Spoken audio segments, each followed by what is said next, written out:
coercion and violence, perhaps one day these institutions will gain favor in the minds of the masses, and we can replace the state legislature as a means of organizing society altogether.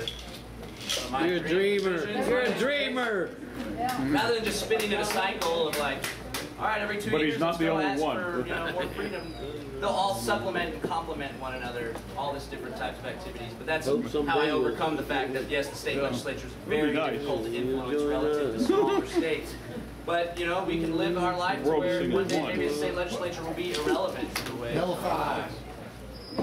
Just in general, this guy, David Cattell, he does these tiny Texas homes. Something he's trying to organize is having a farm or ranch that we know of every 50 to 100 miles. So it's kind of like this infrastructure, just different ways to form community.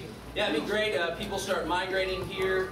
People start saying, well, you know what, I'm willing to pitch in $20,000 if I can find 5 other people that are willing to pitch in $20,000. Now we can buy a 12-acre foreclosed piece of property for $100,000, and we can build earthen homes or our own homes, and we can have 5 families living on a plot, growing their own food.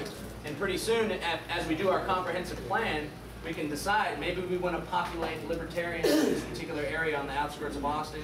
Maybe there's a neighborhood in East Austin that has low, not expensive homes. We can start encouraging people, or people will naturally just start encouraging to move into this neighborhood, to where maybe one day you have 25 libertarians living within your 10-block neighborhood. That doesn't exist anymore. They're all expensive. Right? Foundation. What do you mean? Start a foundation to where we can have that kind of money allocated for those. If we donate to a foundation, then we get the back end of the write-off with the upper end of living in free societies. And yes. I'm also working on starting a nonprofit with this guy John Ramsey, who helped with the Cargill stuff.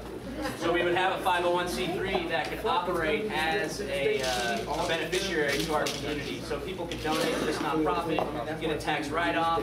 We're going to take that money to help people build earthen homes, or to help people, put their kids in homeschooling, or to help whatever. Yes. And that's the great thing about Lone Star Libertopia is all these things can happen, but Lone Star Libertopia's focus is just bringing the activists here, getting them here, so they can start these foundations, or they can go ahead and get involved with the stuff that we already have going on.